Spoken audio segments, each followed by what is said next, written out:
कल शाम में रक्षापुरम टेम्पल पे एक हादसा हुआ था कि एक नौजवान जो है सो मंदिर में कुछ मूर्ति को जो है सो नुकसान पहुंचाए। वहीं पे पुलिस के कैमरे भी थे और वो बच्चे को जो है सो जो करीब में जमाल कॉलोनी शहजादी बेगम मस्जिद के पास कुछ दिनों से आए हुए थे, वो बच्चे को अरेस्ट करवा दिए जमात की जानिब से। मालूम हुआ कि वो बच्चा जो सो जहनी तौर पे बीमार है, यानी मेंटली जो सो डिस्टर्ब है और उसका इलाज जो सो तकरीबन 3-4 साल से चल रहा है। कोई भी हो, एक जमात के ज़िम्मेदार की हैसियत से अमन के बहाली के वास्ते जो सो उस नौजवान को पुलिस के हवाले कर दिया गया। और उसके बाद मुख्तलिफ तौर पर फ़िरक़ा पर जहन रखने वालों का एक ग्रुप इसको सियासी मौजू बना के अमन को नुकसान पहुंचाने की कोशिश कर रहा था। अल्हम्दुलिल्लाह पूरी रात जाग के उनके अज़ाइम को नाकाम किया गया। उसके बाद आज सुबह से भी जो है सो एक साबिक़ा उम्मीदवारा बदअखलाक़ी की गुफ्तगू कर लेते हुए धरना दे रही थी, लेकिन अमन की बहाली के लिए हम अपना काम कर रहे थे। कायद मुखन्नना आली जनाब अलहाज अकबरुद्दीन अवैसी साहब और नकीब मिल्लत ने भी अमन के लिए जो सो हिदायत दी और अमन के काम के लिए काम कर रहे थे।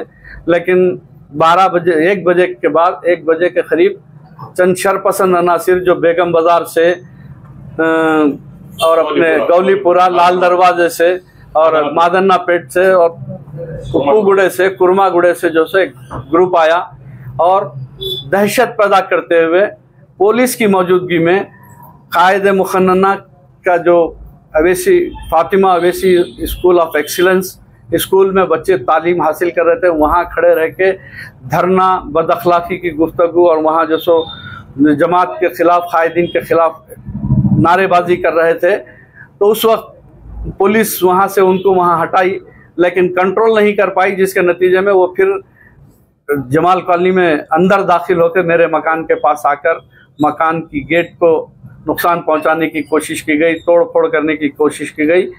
और ये वाक़या मुकामी आवाम अपनी आंखों से देखी। उसके बाद जो सो इसकी जो सो जमात की कायदीन की इजाज़त पर तहरीरी तौर पर इस तमाम शिकायत मुताल्लिक़ा कमिश्नर साहब और डीसीपी साहब, एसीपी साहब और एसएचओ को दी गई है। और डीसीपी साहब ने तयक़ुन दिया है कि उन शरपसंद अनासिर के ख़िलाफ़ सख्त कार्रवाई की जाएगी। और बहाली अमन के लिए हम हमेशा से जमात तैयार रही है।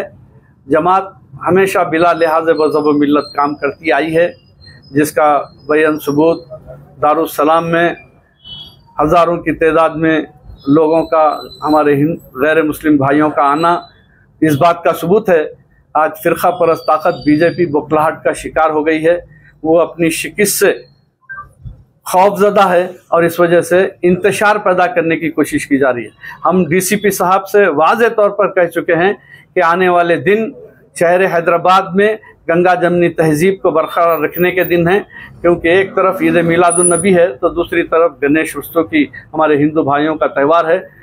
और पुलिस, हम चीफ मिनिस्टर साहब से भी यही अपील करते हैं कि वो अमन के लिए सख्ती बरतें और पुरअमन तरीक़े से बीजेपी के ये डराने वाले अज़ाइम से खाइफ हुए बगैर बेबाकी के साथ काम करें और अमन को बरकरार रखने के लिए काम करें। इलाका संतोष नगर और ईदी बाजार के आवाम के लिए कुछ मैसेज है? जैसा कि अफवाह फैली हुई है कि कुछ शरपसंद और कुछ होने वाला है, रात तक उनकी अफवाहें कुछ नहीं, ना ईदी बाजार, रियासत नगर, अतरा, यानी मतलब हम अपने तमाम हल्क़े जात में यही कहेंगे कि अफवाहों पे ध्यान मत दीजिए, पुरअमन तरीक़े से रहिए, क्योंकि हम आपकी खिदमत के लिए हैं और हम जाग कर आपकी हिफाजत करेंगे। आपको कोई परेशान होने की ज़रूरत नहीं है।